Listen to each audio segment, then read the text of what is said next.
रवा शहंशाह के सामने हमारे साथ काहे न देनी?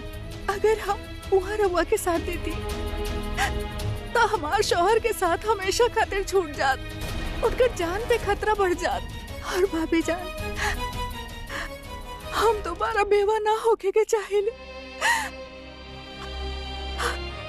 हम मानत बानी कि शरीफुद्दीन साहब कोनो शराफत के काम ना कैले, मगर फिर भी वो हमार शौहर बाड़े और भाईजान राउर शौहर।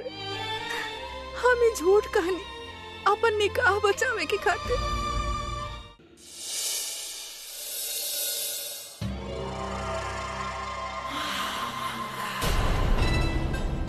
अकेला में बात करे चाहब रउआ से।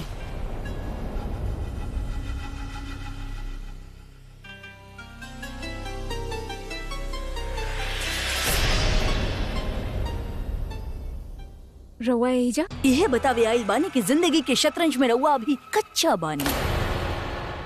सूबेदार शरीफुद्दीन के गुनहगार साबित करे खातिर रउआ उनकर ही बेगम बख्शी बानो की चुन ली। का सोच के? बख्शी बानो एगो मुगल बिया, वो बेगम जोधा नहीं खे। एक बात हमेशा याद रखिए बेगम जोधा, मुगल बेगम कब्बो भी अपन शौहर के खिलाफ खड़ा ना हो खेली, काहे कि हर मुगल बेगम अपन शौहर से बेइंतहा मोहब्बत करेली। बाकी ये सब बात रउआ से करके कोनो फायदा नहीं खे, काहे कि ये सब बात रउआ समझ भी ना। रउआ इससे पहले हमार मामला में भी शहंशाह के कान भर के कोशिश कैले रहनी, बाकी ओ में भी रउआ नाकाम रहनी। याद आइल रउआ के?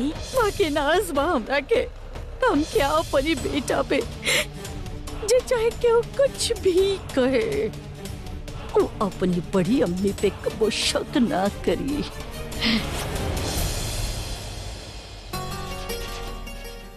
कह ले दूध के जलल छाछ भी फूक फूक के पिएला। बाकी लागत तरह वही कहावत ना सुन ले रहनी, ऐसे उहे गलती कर बैठनी।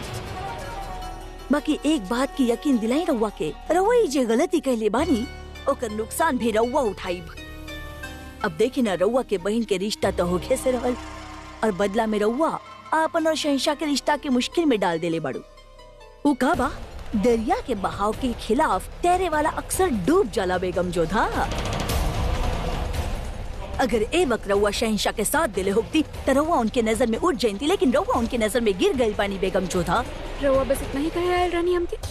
ना ना, हम तो ये कहे आई रानी कि जब जलाल हम सबसे कहलस कि सुकन्या के निकाह में शरीक होके खातिर पूरा खानदान के राउर मायका आमेर जाए के होगी तो हम नाराज हो गई रहनी, हम यहाँ ना आवे चाहत रहनी। बाकी अब हम शहंशाह के शुक्रगुजार बानी, काहे कि हम यही जा के रउआ के अपन मायका में शिकस्त खा देख ले बानी। आमेर आवे के कुछ तो फायदा भइल। खुदा हाफिज।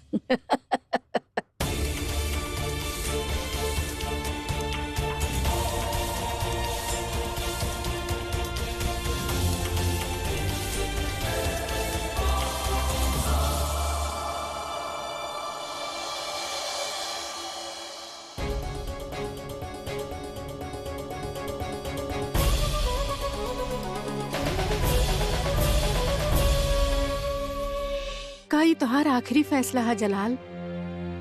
हाँ अम्मी जान, हम आगरा जरूर वापस लौटेंगे। जलाल, जोधा बेगम के भी कुछ सोचा, वो हमने के खानदान के हिस्सा बिया। हम भी राउर बात से इत्तेफाक रखे नहीं मल्लिका आजम, लेकिन गुस्ताखी माफ होके बेगम जोधा ऐसा ना समझे नहीं। उनके तक ख्याल भी नहीं कि अपन शौहर के का जिम्मेदारी बा, का इज्जत बा। अपन शौहर के साथ खड़ा रहे के बजाय वो राजा आंचल सिंह के साथ दे रहल बिया। जोधा बेगम केहू के पैरवी ना कैनी माहम। अगर ऐसा ने बा तब फिर बख्शी बानो के नाम लेके सूबेदार शरीफुद्दीन के खिलाफ शहंशाह के कान काहे भरत रहे हो? बड़ अम्मी ठीक कहा था नहीं अम्मी जान, वो हमार बहन के ढाल बना के हमार बहनोई के बदनाम करे के कोशिश के लिए बड़ी। जलाल पूरा मन से बेगम जोधा के बहन सुकन्या के निकाह में शरीक होके आयल रहले मल्लिका आजम। इतना सब तोहफा ले आइले, अपन अजीजन के साथ लेके आइले, लेकिन बदला में बेगम जोधा इनकरा के का देनी? वही खानदान के खिलाफ वो खड़ा हो गई, जाने में उनके निकाह भइल बा। मल्लिका आजम बेगम जोधा जलाल पे दबाव डाल रहल बानी रतनपुर के किला राजवंशियन के देवे खातिर।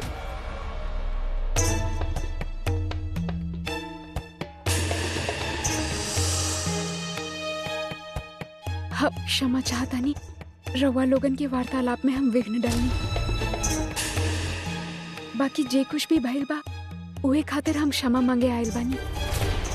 शहंशाह, हमके हमार भूल के एहसास हो गइल बा। ये भूल नहीं खे बेगम जोधा, ये गुनाह बा।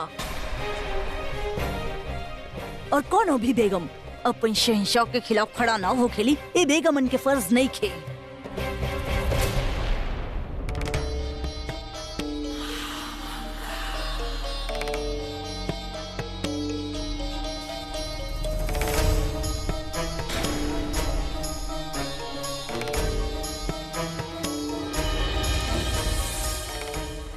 महामंगा जी, हम स्वीकार कर रहल बानी। रवा जे कुछ भी कर रहल बानी सच कर रहल बानी। रवा हमके कक्ष में आके जे कुछ भी समझाई नी उसे हमके हमार भूल के एहसास भइल। और सही तबा अब आगरा हमार पहला परिवार है, आमेर ना। और हमार धर्म बनेला कि हम अपन परिवार के साथ दी। बड़ी अम्मी, हम रवा से आयु में छोट बानी, ऐसे रवा के धन्यवाद कर रहल बानी कि रवा हमके हमार भूल बताई। हम कबो भी ना चाहब कि शहंशाह अपन किला धवलगढ़ वालन के देवे। अपन ही पति से करल गए अनुचित मांग के हम समर्थन ना कर पाई, भले ही उ मांग राजवंशी ही काहे ना कैले होगी। हम रवा से क्षमा मांग रहल बानी।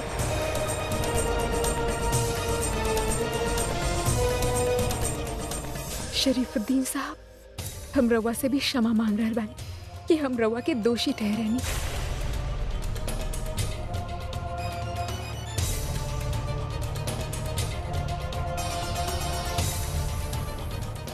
शहंशाह, हम रवा से भी क्षमा मांग रहल बानी।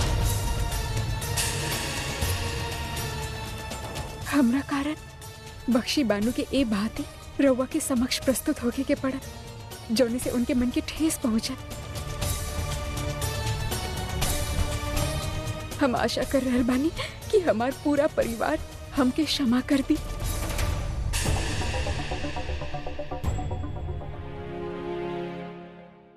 ई सच बा, हम चाहत रहने की सुकन्या के विवाह ना रोके, परंतु यदि ओकरा कारण केहू हमार परिवार पे, हमार पति पे, पति के अम्मी जान और बहनोई पे उंगली उठाए, ये हमके स्वीकार ना।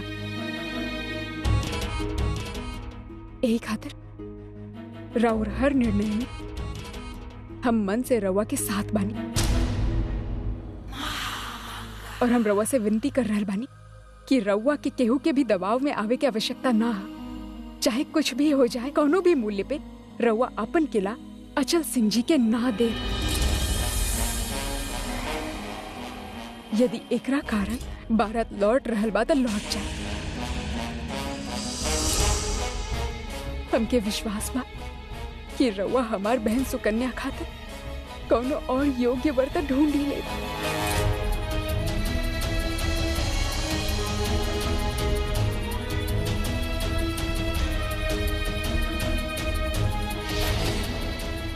हम अब पहले शहंशाह के बेगम बानी, बाद में आमेर के बेटी।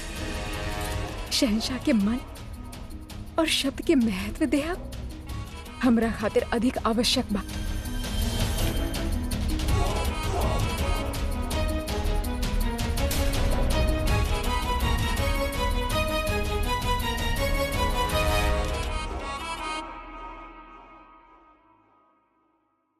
अक्का साहब, हम रुखसत होके से पहले राजा भारमल और अचल सिंह से मिले चाहता नहीं। जो हुक्म शहंशाह।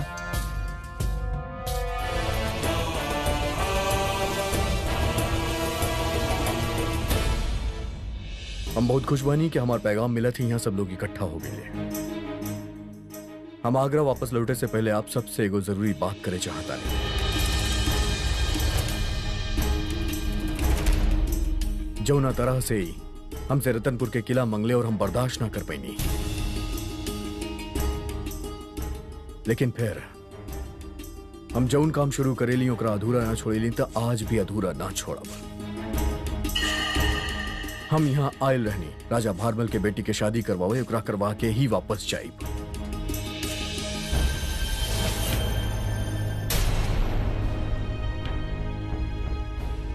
हम इनके कोनो जबान ना देले रहनी रतनपुर के किला देवे खातिर, लेकिन हम राजा भारमल के ई जबान जरूर देले रहनी कि हम इनकर बेटी के शादी में शिरकत करब और उस सारा रस्म निभाइब जो को दामाद के निभावे के पड़ेगा।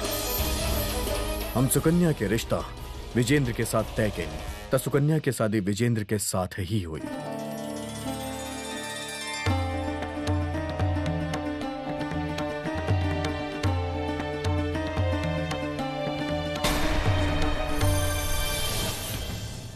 राजा भारमल जी, जो तरह से आपके बेटी हमारे खानदान के हिस्सा बाड़ी हुई तरह हम भी आपके खानदान के हिस्सा बानी। ताऊ नाते हम आमेर के इज्जत के मिट्टी में ना मिले देंगे। हम इनके वो किला देवे खातिर तैयार बानी।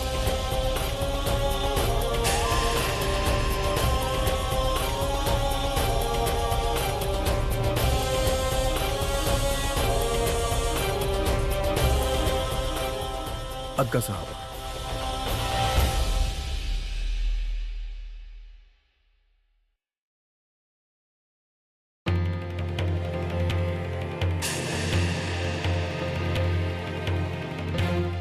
ये हमार शाही मोहर लगल रुक्का। ये दस्तावेज में ये बात तस्दीक कल गई बा कि रतनपुर आज से आपके। यदि ऐसन बा तो हमनी के विवाह से कोनो आपत्ति नहीं खे।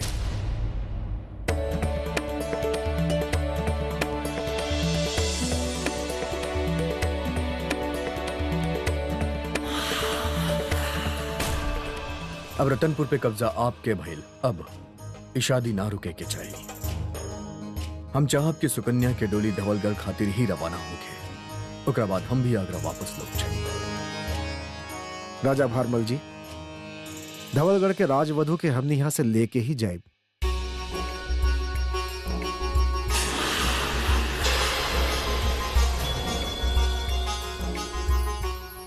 इजाजत दी।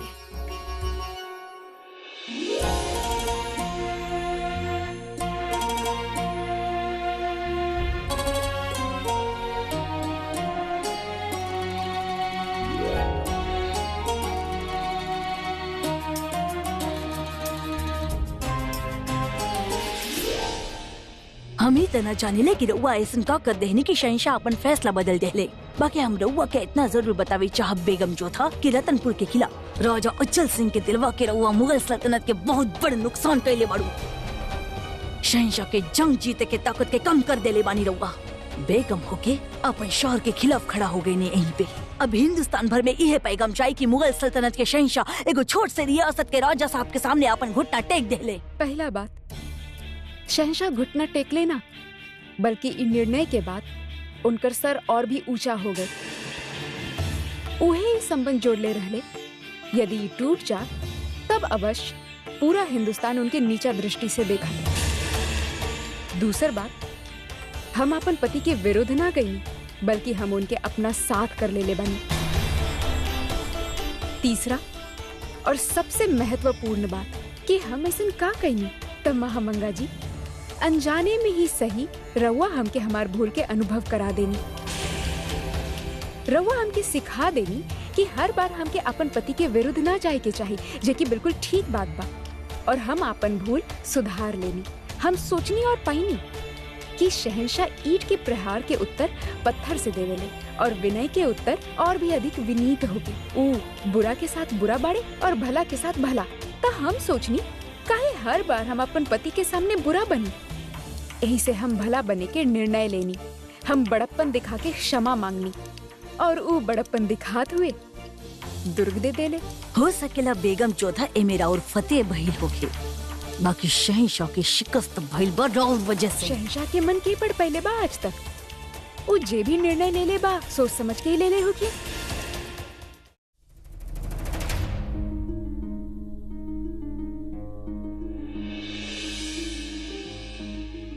आप सब लोग जाएं, जोधा बेगम हमसे अकेले में कोनो गुफ्तगू करे चाहता नहीं। यह पूछा चाहता नहीं ना कि हम अचानक से रतनपुर के किला देवे के फैसला कैसे कर लेनी? हाँ, यह प्रश्न बा हमार मन में। शुक्र बा हम आपके मन में उठल सवाल के समझे लागल बानी। अब रउआ हमार प्रश्न के उत्तर देवे की कृपा करी। जब रउआ वचन देले ही न रहले तब रउआ अचल सिंह जी के दुर्ग देहब काहे स्वीकार कैला? एकर वजह बा इज्जत जोधा बेगम। आप हमार लोग के इज्जत बख्शनी और इतिहास गवाह बा जोधा बेगम की बड़ बड़ लड़ाई शहिंशाह इज्जत खातिर कैले। बड़ बड़ समझौता इज्जत के वजह से भइल। आप हमार लोग के इज्जत बख्शने का बदले में आप लोग के इज्जत रखल हमार फर्ज रहे और आप लोग के इज्जत सुकन्या की शादी में बाउर तभी मुमकिन रहे जब हम रतनपुर के किला देती। रउआ ई त्याग सुकन्या के विवाह खातिर कैला? हम ई बात के ना मान सकेनी शहंशाह। अवश्य कोनो और बात बा जौना दुर्ग खातिर रउआ भरल सभा में तलवार खींच ले रहले। ओके रउआ इतना सरलता से कैसे जावे दे सकेली? बहुत होशियार बानी आप जोधा बेगम।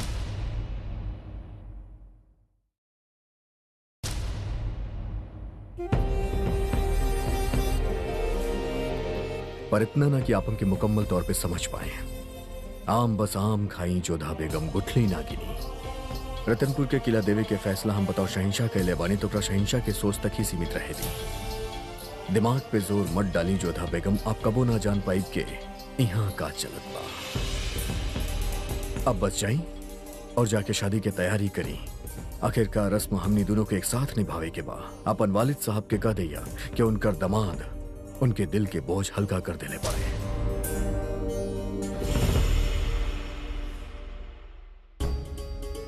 आखिर शहंशाह किला काहे देले?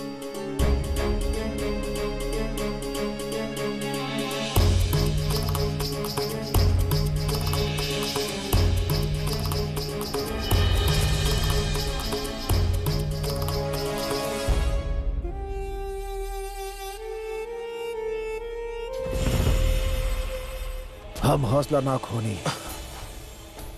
न जाने कौन मिट्टी के बढ़ल भाई जलाल। हमनी जे सोचे नहीं वो अगर उल्टा ही करेला। अरे बिना कोनो शिकन के रतनपुर के किला दे देला। अब न जोधा बेगम के रिश्ता टूटी न उनकर बहन के। पता ना जोधा बेगम ऐसन का कैली कि जलाल अपन फैसला ही बदल देहलस। वो सब छोड़ा और ये सोचा कि जोधा बेगम के तोहारी चाल समझ में कैसे आई। ओकर हमके कोनो परवाह नहीं किया। हम अगर जोधा बेगम के हमनी के खेल समझ में आ गए तब वो कुछ साबित ना कर सकेली। हमने के होशियार रहे के होखी। जोधा बेगम बहुत शातिर बिया। ओकरा के कम आकल सबसे बड़ बेवकूफी होखी। हमने के जोधा के कम आकब केहू के भी भूल हो सकेला मैनावती। मुगल सल्तनत के महारानी बने के योग्य बिया।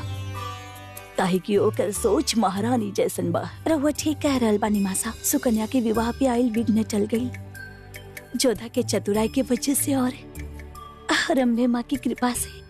अम्बे माँ के विशेष कृपा भइल बा धवलगढ़ पे बजेंद्र। रतनपुर के दुर्ग मिलला से धवलगढ़ शेष राजवंशी और मुगल दोनों से सुरक्षित हो गए। मूर्ख बाड़न राजा अचल सिंह जी जे अपन राज्य के सुरक्षित मान बैठलन। कायर कहीं के युद्ध लड़े के क्षमता नहीं खे और एगो दुर्ग पाके अपना आप के अजय मान बैठलन। ये भी ना सोचलन कि जौन जलाल एगो दुर्ग खातिर सबके सामने अपन तलवार खींच ले रहे वो अचानक अपन निर्णय कैसे बदल देहलस। अवश्य करा पीछे कोनो षड्यंत्र बा। अचल सिंह के लागेला कि वो बाजी जीत ले बाड़न। बाकी हुई ना देख पा रहल बाड़न की पासा अभी भी जलाल के हाथ में बा। पासा फेंक के उस सामने वाले के एक चाल से जितैले बा किंतु बाजी उहे जीती। शत्रु है परंतु माने के पड़ी कि बहुत दूर के सोच बा ओकर। इस सब के पीछे जरूर कोनो गहन बात बा। का बाई केहू के भी ज्ञात नहीं खे। शहनशाह के इकबाल बुलंद होके रउआ याद फरमानी हुजूर। हाँ अक्का साहब तनी यहाँ गौर फरमाई। ये चीटी लोग मिठाई के इर्द गिर्द तरह से घेरा डल्ले बड़े के इनके अलावा ही मिठाई के केहू हाथ ही ना लगा सकेला। राहुल बात समझ नहीं पा रहल हुजूर। अक्का साहब आगरा से आवत वक्त हमरा साथे कितना सिपाही आयल रहले? 5,000 के फौज रहे बादशाह। वो सबके फौरन रतनपुर की ओर रवाना कर दिया जाए। मगर वो राउर हिफाजत खातिर बाड़े हुजूर। और अब मुगल सल्तनत के हिफाजत खातिर सोचा तानियत का साहब। अमचंद सिंह के वो किला तोहफा में देने, लेकिन अब ओकरा फिर से फतह कर हासिल करब। मगर हुजूर ऐसे तो जोधा बेगम के बहन की शादी मुश्किलात में आ जाई। ना आयत का साहब, आप फौरन फौज के रवाना करी और सबके कहीं कि वो आगरा वापस लौटता रहे। वो दौरान सुकन्या की शादी भी हो जाई और रुखसती भी, जैसे हमार जबान भी रही और सुकन्या की शादी भी। और ओकरा बाद हम फिर से अपन किला पे कब्जा कर, जैसे लोग के पैगाम मिली कि मुगल सल्तनत पे दबाव डाले और शहिंशाह से जबरदस्ती कुछ लेवल नामुमकिन बा। हम समझ गए नहीं हुजूर, राउर हुकुम के फौरन तामील होगी।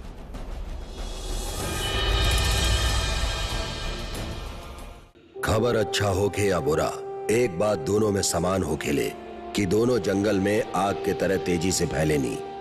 और धवलगढ़ के राजवंशी भी ये खबर लेके रतनपुर के किला तक तेजी से पहुंचे।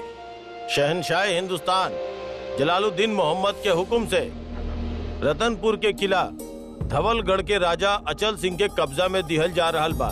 किलेदार के हुक्म दिहल जा रहल बा कि ऊ किला फौरन धवलगढ़ के सिपहसालार के सौंप दिहल जाए। शाही मोहर जलालुद्दीन मोहम्मद, शहनशाह सल्तनत मुगलिया, बादशाह सलामत के हुक्म बा।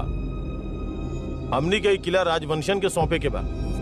किला खाली करे के तैयारी करा। रतनपुर के दुर्ग पर हमारा आधिपत्य की सूचना आयल ना अभी तक। रहुआ चिंता मत करी महाराज, संदेश वाहक कोनो भी समय शुभ समाचार लेके आ रहा होगी। महाराज के जय होके रतनपुर के दुर्ग पर धवलगढ़ के ध्वज लहरा चुकल बा। बधाई हो के महाराज। अब आगे का आदेश बा? आदेश का बजेंद्र के घुड़चढ़ी के समय आ गई बा। जाई कुंवर बजेंद्र के यहाँ लेके आई। जी महाराज। धवलगढ़ अब सुरक्षित हो गई बा।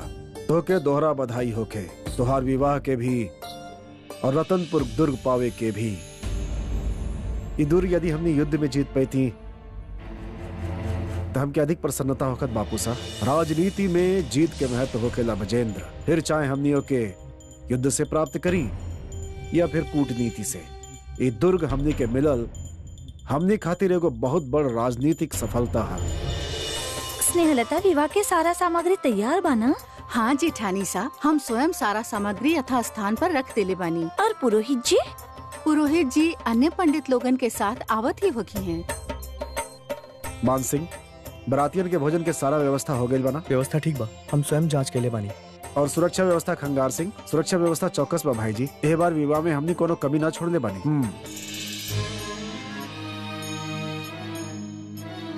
माहौल बेहतरीन बात का साहब। राजवंशी खुश लागत आ रहे। काहे ना हो क्या हुजूर, उनका जो चाहत रहे वो मिल गई बा। और जे हमके चाहत रहे।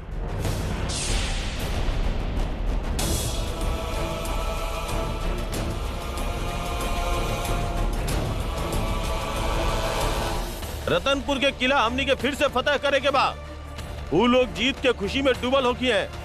वो लोग के हमनी के बचाव के एक भी मौका नहीं के देवे के। आगे बढ़ा यलगार होके।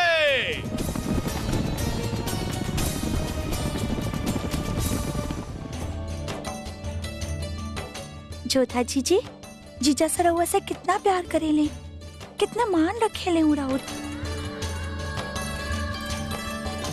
तबे तो इतना सारा भेंट देवे के पश्चात रतनपुर के दुर्ग भी दे देले।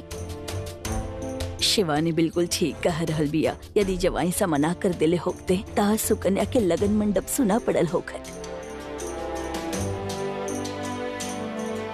जोधा, तू जवाई सा से आभार प्रकट कैलू की ना? ओ दादी सा, हम तोरा से ये आशा ना रही जोधा। जवाई सा हमने के मान भंग होखे से बचैले बाड़े और तू दुगो शब्द भी आभार के ना कहलू। जा बेटा जा, जाके धन्यवाद कह के आवा। जा। जाई? विधि खातिर कन्या के बहनोई और बहन उपस्थित होखे।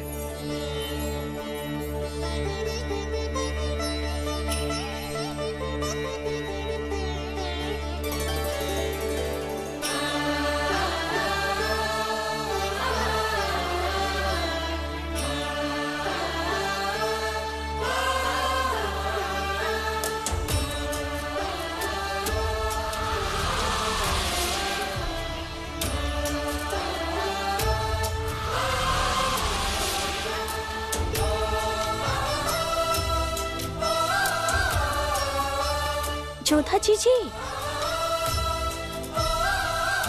जोधा जीजी।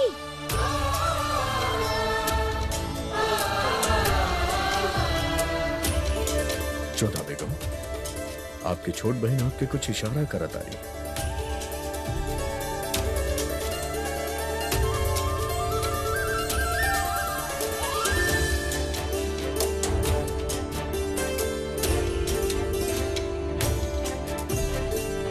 कहीं आप क्यों इशारा तो नहीं किया करत के आप हमरा से कुछ कहीं?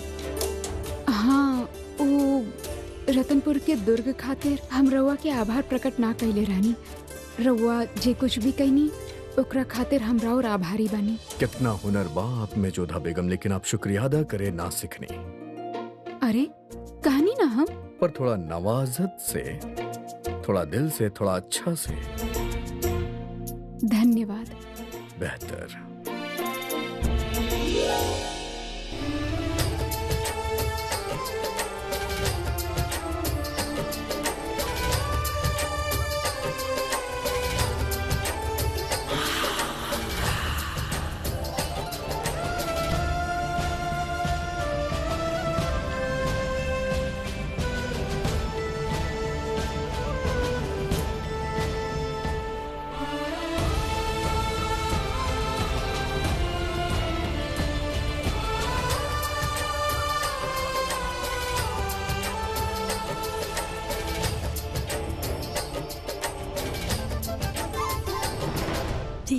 जीजासा सहायता करी ना हमनी के। हुकुम फरमाई नन्ही शहजादी। ओ हमनी के होके वाला जीजासा के जूता चुराए के बा, पर उ त पहन लई ना बाड़े। ई त आप हमरा शादी में भी कैले रहनी ना? ई तो हर विवाह में होखेला जीजासा, जूता ना चुराए त नेग ना मिली। ई हमनी के सम्मान के प्रश्न बा। तई बात बा भाई, हम तो आपके जीजी सा की ओर से बानी। आपके इज्जत मतलब उनके इज्जत, उनके इज्जत मतलब हमारी इज्जत। और जब बात हमारी इज्जत के बाद तब कुछ न कुछ तो करे के ही पड़ी पाना। एगो काम कल जाए।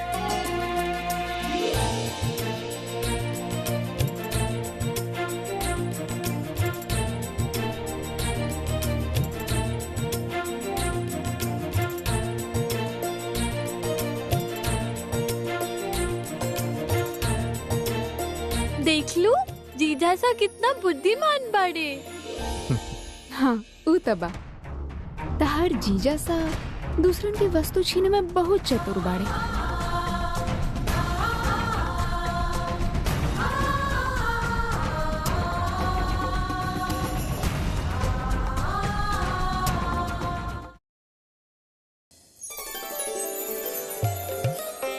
होके वाले जीजासा जूती चाही त नेक दा। दी काहे दी? ई हमार जूता बा ही ना। हमार जूता था वहां बा। आवा बेटा चला। अरे भाई जायदा हमरा रउआ ना जा सकेली।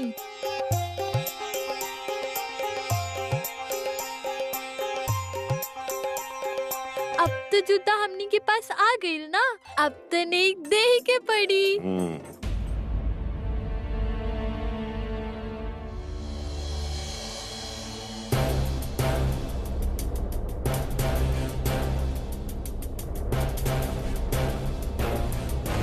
कैसन लग रहा बा बख्शी बानू?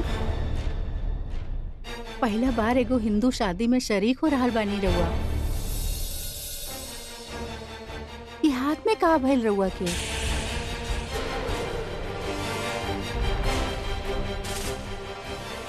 कुछ ना अम्मी जान, उता ऐसे ही हम बस बहुत दर्द हो रहा होगी ना।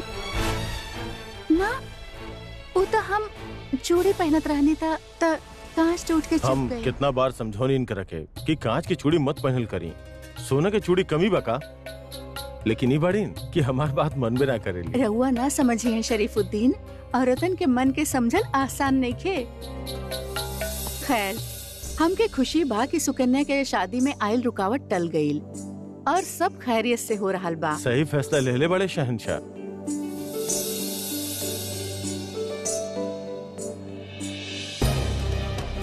एजा सब खुश पड़े, पर हमार दिल जल रहा बा। सारा मेहनत पे पानी फिर गई।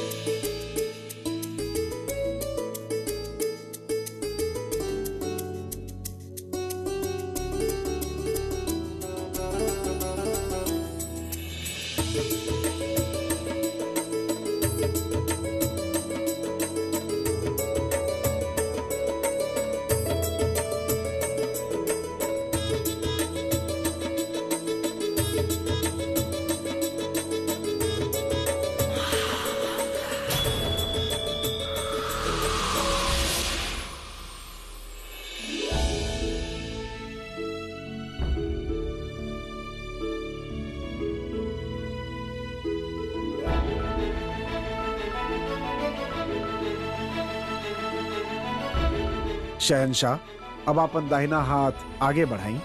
बिटिया, और अपन बाया हाथ शहनशाह के हाथ पे रख दी।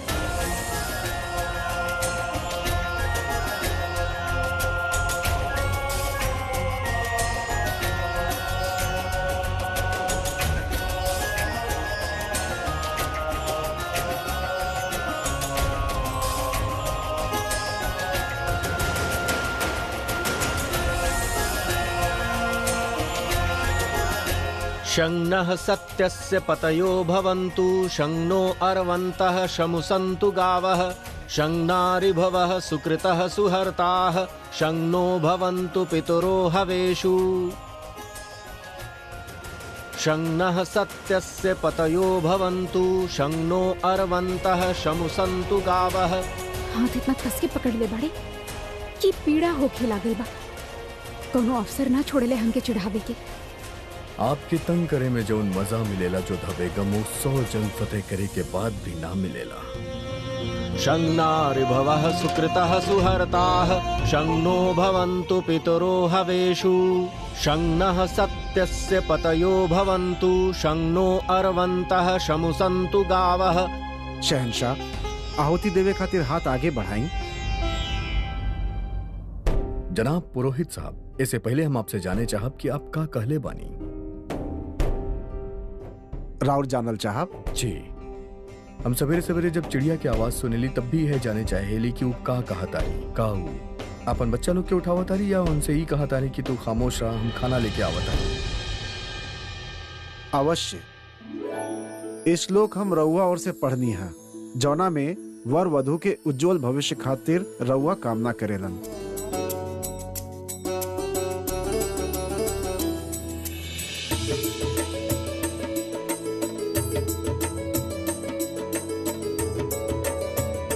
हम जानी ले रवा के कोनो अर्थ ना समझे के श्लोक के, खाली हमार हाथ पकड़ के अधिक देर तक बैठे के बाद।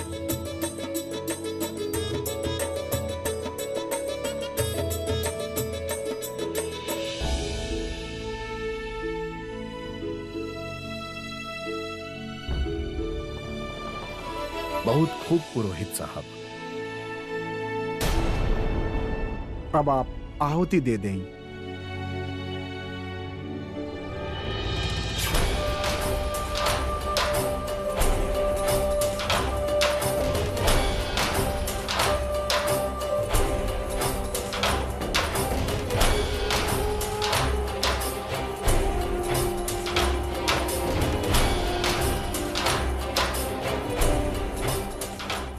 अब वर वधु फेरा खातिर खड़ा हो जाए।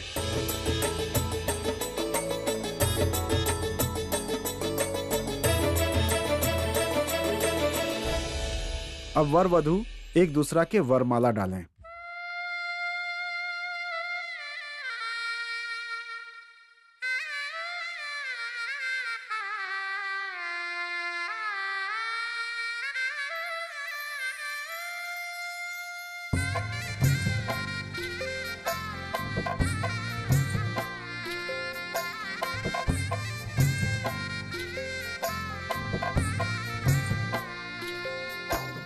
सुनो सुनो वर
अब वर आगे हो जाए, वधु पीछे।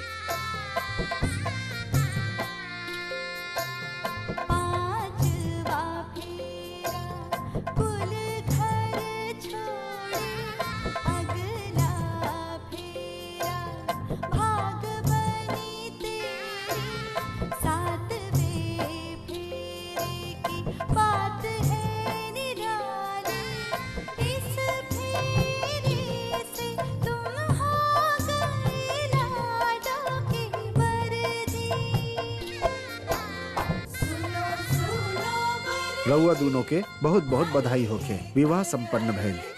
अब रउआ दोनों विधिवत रूप से पति पत्नी हो गई।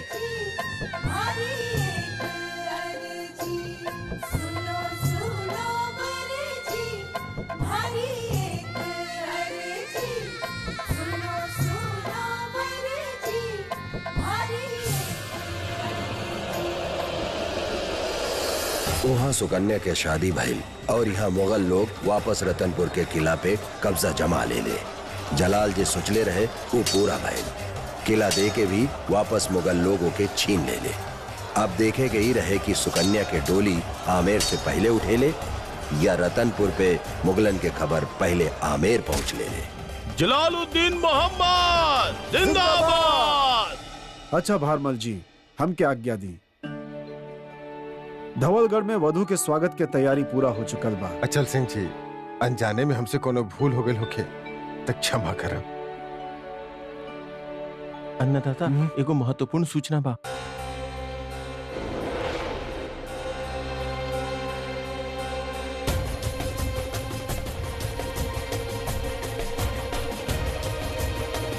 डोली नीचे रखा। ये विदाई अब ना होगी।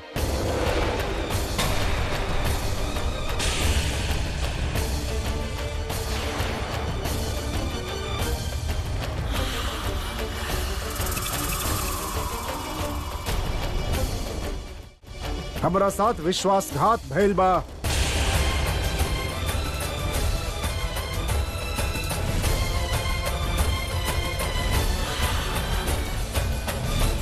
बहुत अच्छा शहनशाह, ऐसे निभाए नी आपन वचन। पहले तो हमके रतनपुर के दुर्ग दे देहनी, ओकरा पश्चात बिना कोनो चेतावनी उन पर हमला कई के ओके पुनः अपन अधीन कर लेनी।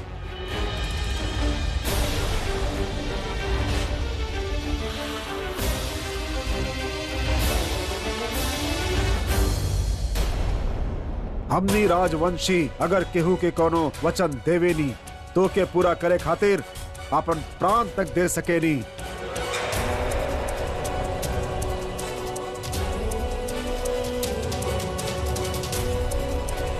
सही कहलन बाकी के राजवंशी कि मुगल केवल एक ही संबंध के योग्य होखेलन, शत्रुता के संबंध।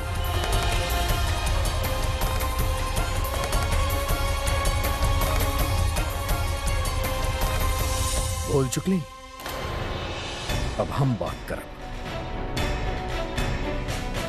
केकरा से कैसे रिश्ता निभावल जाई हम आपके बाद में फुर्सत से समझाई। फिलहाल हम आपके याद दिलावे चाहते नहीं जो ना बेगो राजवंशी होके के नाते कैले बानी, जे की मुनासिब नहीं है। आप एक दुल्हन के घर पे आकर शादी से पहले रिश्ता के अवस्था में समझौता कैली।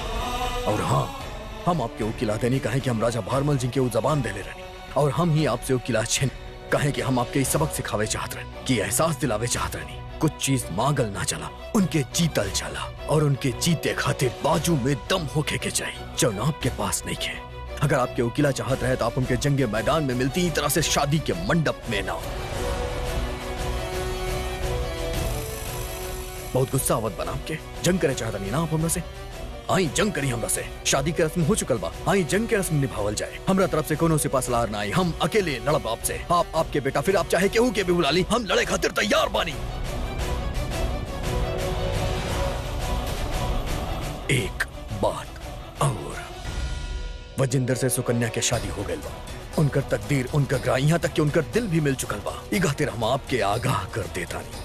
अगर आपकी यहाँ सुकन्या के जरा भी तकलीफ भइल तो अल्लाह कसम हम आपके बेटा के बहुत दर्द देब। अगर आप ओकर दिल के जरा भी दुखैनी तो हम आपके बेटे के सीना के फाड़ के ओकर दिल बाहर निकाल ले।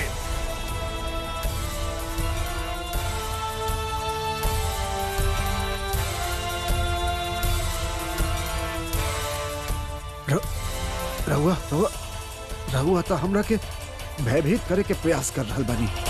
पहले तो रहुआ हमके हमार सुरक्षा के वचन देनी और अब रहुआ मुगल लोग। बस अब एक लफ्ज और ना, अब एक लफ्ज भी हमार कौम के खिलाफ तो हम आपके हलक में से आपके ज़बान बाहर निकाल ले। ना शहंशाह।